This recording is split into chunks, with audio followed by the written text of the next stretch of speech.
অনেকে বলেছেন যে আমি যেন আরও কিতাব লিখি বাতিলের মোকাবেলায়। আসলে কিতাবটা থেকে পড়েন নাই, এখানে 6টা অংশ আছে। প্রথম অংশের মধ্যে নুখবাতুল ফিকর, মিশকাত বা ফজলুজ্জামাতে নুখবাতুল ফিকর নামে একটা কিতাব আছে, একটু কঠিন আরবিতে লেখা। হযরত মুহাদ্দিসুল আসর ইবনে হজর কালেন রহমতুল্লাহ আলাইহি কিতাবে লিখেছেন। এই কিতাবটি পড়তে গিয়ে ছাত্ররা অনেকে পড়তেই পারে না, আরবি পড়তেই পারে না, আর কেউ পড়তে পারলেও এটা মর্ম করতে পারে না। এই কিতাবে আমি কয়েক বছর পড়াইছি। পড়ানোর পর আমি দেখলাম এই কিতাবে মন্থন করলে দেখা যায় মাত্র 75 প্রকার হাদিস আছে।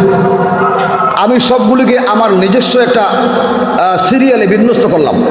কইরা 75 প্রকারের প্রত্যেকটার আবেদনিক অর্থ কী, পারিভাষিক অর্থ কী, তার কটা প্রকার আছে, তার কয়টা উদাহরণ আছে, তার হুকুম কি, তার বিধান কি, সবিস্তারে আমি এটাকে সাজাইলাম।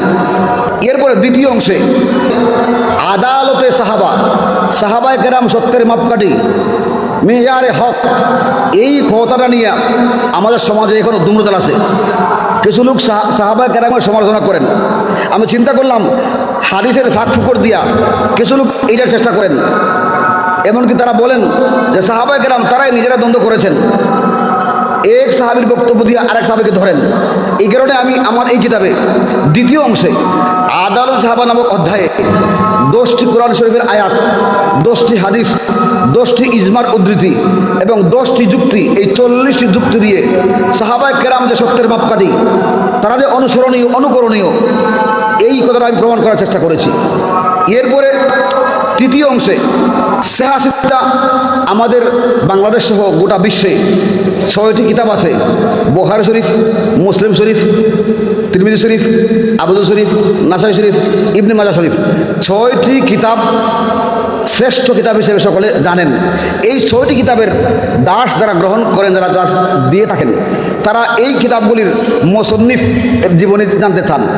এই কিতাবগুলি কেন লেখা হয়েছে, কিভাবে লেখা হয়েছে, তার কারণ জানতে চান। এই কিতাবগুলি কবি কতটা আছে, এই কিতাবগুলির হাদিস কতটা আছে, এই বিশদ জ্ঞান জানতে চান। যে কোনো মুহাদ্দিস এবং ছাত্রের জন্য হাদিসের ছাত্রের জন্য দরকার হয়। আমি এইগুলিকে সবিস্তারে এখানে লিখে দিয়েছি। এরপরে তাকলিদে আইম্মা, আমাদের দেশে কিছু মানুষ আছে যারা বলে মাযহাব মানবো কেন, কোনো মাযহাব মানতে রাজি না, মানে যাদেরকে আমরা লা মাযহাবি বলি, 4 ইমামকে মাযহাবের ইমাম হিসেবে মানতে তাদের আপত্তি।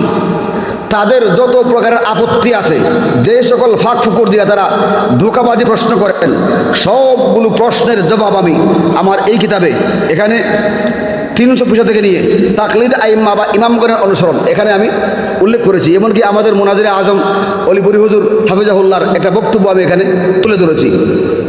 এরপরে যারা হাদিস পড়ান তারা জানেন আসমাউর রিজাল, মানে হাদিস যারা পড়ান রাবিদের জীবনী, এই জীবনীর জন্য আমি আরেকটা অধ্যায়ে সাহাবায়ে কেরামের জীবনী, তাবেঈদের জীবনী এবং হাদিসের কিতাব যারা লিখেছেন তাদের জীবনী, এটা অধ্যায়ে লিখেছি।